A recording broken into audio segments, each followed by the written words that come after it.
In this section, implementing association APIs, you will learn the final set of API endpoints that you will likely require to expose to the clients. First, you will get to know what are association APIs from the web API development point of view. Next, in step 15, you will implement the get operation to fetch the students of an individual course that shows the usage of these association APIs. This is followed by implementing a post operation to add a new student to an existing course item. By the end of this section, you will be familiar with concepts to implement HTTP operations for association APIs. Let's get started with the first lesson to understand what association APIs are. So far, you have worked with a set of API endpoints for a collection as well as actions for an individual item. As the next step, you will work with association API. What is association API? When you are implementing an API for a resource, sometimes you may need to expose an API for collections that are associated with individual items. For instance, in the case of course resource, the client may need to fetch the list of all students that belong to an individual course. They are associated with individual items. These endpoints are referred to as association APIs. The most common HTTP operations supported for association APIs are get and post. The get operation will be used to fetch a set of values that are associated with an item. Examples of this include getting the list of colleges that support a particular course, a list of students that are enrolled in a particular course, and so on. As you can notice, they involve getting a collection result set for a single item. Since they are collection APIs, generally they do not need put and delete operations. Sometimes they will be based on the resources that are not that critical. In such cases, you may consider supporting the delete operation on them. The association APIs are not mandatory when you are designing or implementing the API. You support it only when there is a business requirement for it. Otherwise, there is no obligation for your web service to support it. In the next lesson, you will learn how to implement a get operation for an association endpoint. In this step, you will implement the get operation for association API for your current resource. Note that it is not mandatory to have this. If so, you can skip supporting the get operation for it. For the current resource, you can assume that it is required so that you can look at how to implement in ASP.NET Web API project. For this project, you want to support fetching the list of students belonging to a specific course. In such cases, you can expose the endpoint as courses/1/students. This URL represents students belonging to a course whose ID is 1. For this URL, you can then expose actions such as get, post, and so on. Notice that here students represents a collection, and hence you may support get operations to it. The ICMS repository shows a list of functions that you have exposed so far in the database layer. You can add two entries, one to get students and the other to add a student. The get student method is going to accept a single course ID that will return a set of students for the given course ID. The add student method is going to add a single student for a specific course. It will return the student instance after updating the corresponding primary key. Next, add a new data model called student. This needs to be defined in both data model as well as the data transfer object. First, you add a student entry to the data model in the CMS data repository library. To achieve this, add a new class student.cs under the models folder. Here, you can add a common set of properties that can be used to define a student entry. Typically, you will have a student ID that represents a unique ID to identify a student.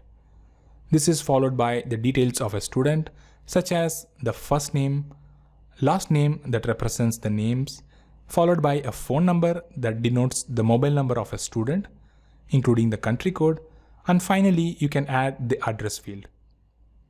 Moreover, you would like to add an association with a course. Hence, you can have the course as one of the entries in this data model. As you might have guessed, this forms the link between the student and the course. The course entry here shows that this specific student is enrolled in the course, denoted by the course entry. Once the student data model is completed, the iCMS repository is ready for implementation in the corresponding in-memory repository class. To do this, go to the in-memory CMS repository and implement the getStudent method. To do this, you need to have a students collection defined in this class. It is going to be very similar to that of the courses. Hence, go ahead and define a list of students and initialize them in the constructor of the class. Just like the way you added some sample values for the course collection, you can add a couple of students entries to the students collection. For example, student ID equals 101, first name as James, last name as Smith, a phone number that denotes the mobile number of the student, and finally the address as the US. Next, you need to link up the student with the course for which the student has enrolled. Hence, course equals. To fetch the corresponding course entry from the course collection, you can use a simple link query wherein you can compare against a specific course ID to be associated for this student. Let's say you want to associate with course number 1. Once you are done this course object gets associated with this student. This completes adding the first student instance. To add the second instance, you can duplicate this code, then update only the student ID and other details. Note that you are using an in-memory repository in this case. However, when you are using Entity Framework, you will use appropriate APIs to interact with the database and fetch the results from the student table. Once you are done with defining the student collection, go ahead and implement the getStudents method in the repository. This is going to accept a course ID. The body of this method is going to be very simple. The reason being, you have the students collection and you need to return only those students whose course ID matches the value that has been passed from the client. You can easily achieve this using a simple link query. This completes the implementation of getStudents. You can comment the add student in the CMS repository for now, as we will be covering this shortly in the next lesson. Once the getStudents method is implemented, you can go to the courses controller to implement the corresponding get operation for the association API. Since getting a student is going to be very similar to the implementation of getCourses that was done before, you can consider duplicating the code and then update only the required details. This way you can save a good amount of time when you are doing the implementation. Once duplicated, change the name from getCourses to getStudents. Change the return type to student DTO model, followed by updating the operation as HTTP GET with the path as course ID/students. The client then has to access it through courses/1/students for course ID 1. Next, you need to define the student DTO. It is going to be very similar to that of the data model, except removing those properties that should not be exposed to the client. For this, go to the DTO folder, create a new C# class student DTO. Next, you can copy-paste the properties that were defined in the student model and then remove only those that are not required. You can remove the course property. Moreover, as explained in one of the sections before, you can use attributes to do the validations in the model itself.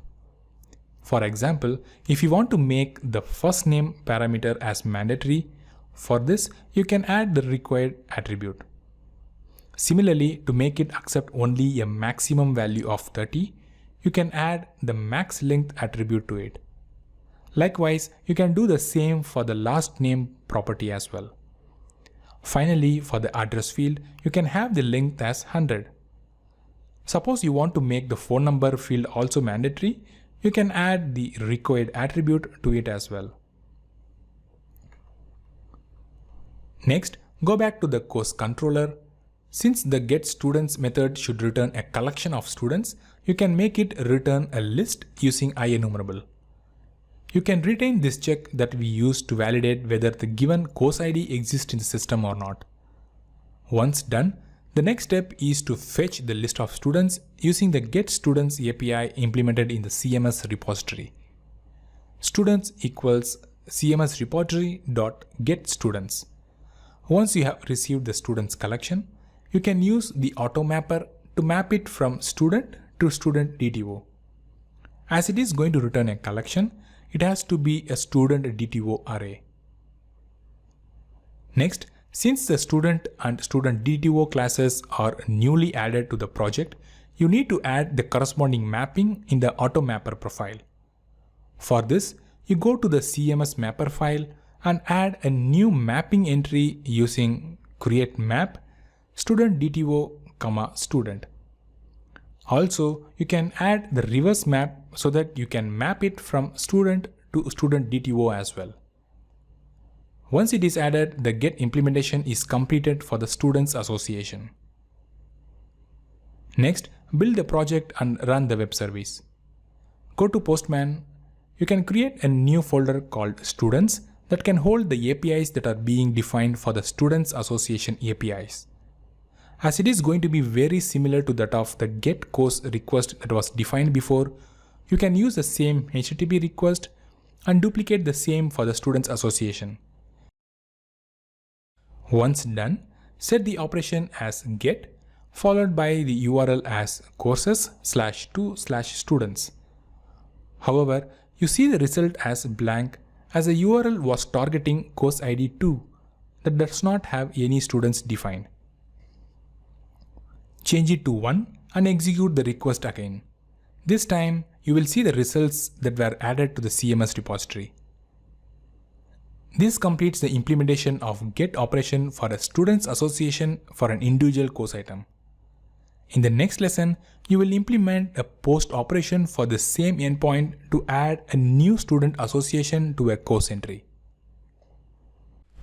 In this lesson, you will learn how to implement post operation in the case of association APIs. It is very similar to that of implementing post operation for a normal collection with some additional logic to handle the association between the main resource. Hence, it is going to be easier for you to implement this. What is the need for supporting post operation? You may expose this operation if you want to support adding the dependent resource or add an association of the dependent resource with the main resource. The first step in implementing this post operation involves exposing a method in the database layer.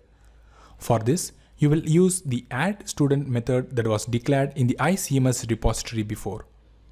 You need to implement this method in the in-memory CMS repository class.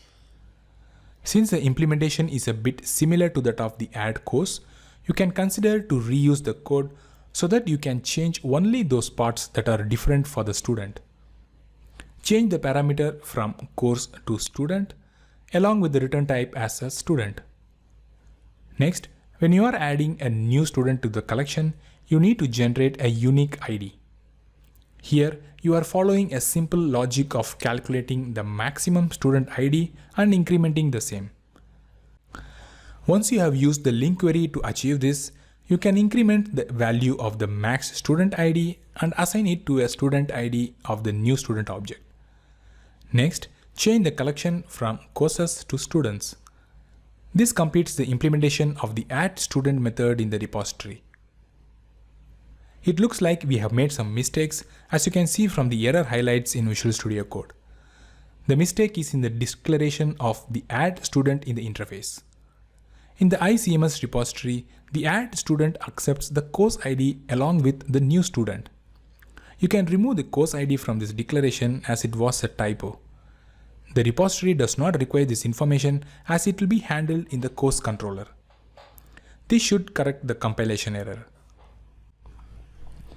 Next, go to the course controller and expose a new action method to support post operation for the Students Association API. Again, to save time, you can consider reusing the getStudents method that was implemented in the previous step. Once you have duplicated the method, Change the attribute from HTTP GET to HTTP POST. The client has to use the URL format as courses/1/students along with the operation as POST to add a new student to an individual course ID. Update the method name to add student, followed by passing an instance of a student DTO instance. Since the POST operation involves handling a single student instance, the return type will be a single student DTO object. Once you have validated for the course to be present in the system, you need to map the student DTO to the student data model. For this, you use the automapper to map between these two models. Once you have got hold of the data model, you can use the CMS repository.addStudent method to add a new student to the students collection. Finally, you can again use the automapper to map the DTO to the data model and return it to the client. However, there is one step that is still missing in this implementation. The association between the newly added student to its corresponding course is still missing. For this, you need to assign the corresponding course instance to the new student before it is added to the repository. To achieve this, you need to fetch the course object that corresponds to the given course ID. This can be easily fetched using the getCourse method from the repository. Once it is fetched, you can assign this to the course property of the student model. Finally, you can return the result set to the client. Since the current operation is POST, you should ideally return with a status code 201. For this, you can use the status code method exposed by ASP.NET. This completes the implementation of the addStudent method. Next, build the project, run your web service, and then go to Postman to check the working of the newly added API. From Postman, you can duplicate the getStudents HTTP request, change the name to addStudent, set the operation as POST, and make sure the URL is proper. Moreover, you need to pass on the student details. For this, you can copy the result from the previous operation, paste it to the body, update the details with the first name as Ashok, last name as Kumar, and finally the phone number and address to appropriate values. Notice that the student ID was removed from the body as it will be generated by the web service and returned to the client. Once you hit the send button, you can notice the operation has been executed successfully on the server side. The updated student model with student ID 103 has been returned. You can also notice the HTTP status code returned in this case is 201 created. Further, you can validate this result by executing the getStudents method. This should return the newly added student ID 103 along with other student entries. This completes the implementation of the POST operation for an association API. As you saw, this is quite similar to that of the POST operation for a collection. It involved an additional step of handling the association with the main resource. Let us summarize the concepts you had learned in this section implementing association APIs. First, association APIs refer to the endpoints for a collection that are associated with an individual item. The commonly exposed operations are get and post as in any collections. Moreover, depending upon your requirement, you decide whether to support association APIs or not for the current resource in hand. Second, as a next step in implementing Web API in ASP.NET Core, you handle the get operation for the student's endpoint that is associated with an individual course. The main difference between this and normal collection being the additional association you do with the main resource. Lastly, you implemented a post operation to add a new association of students to a course item. You had used a simple link query along with the existing in-memory repository to handle this implementation. To practice the new learnings, you can consider adding more associations to the course resource. Just think of the possible relationships that a course can have in general. You can then implement the association APIs for such a relationship. If you need a helping hand, feel free to reuse any of the code that you had written before for the course-student relationship. You can then try writing on your own.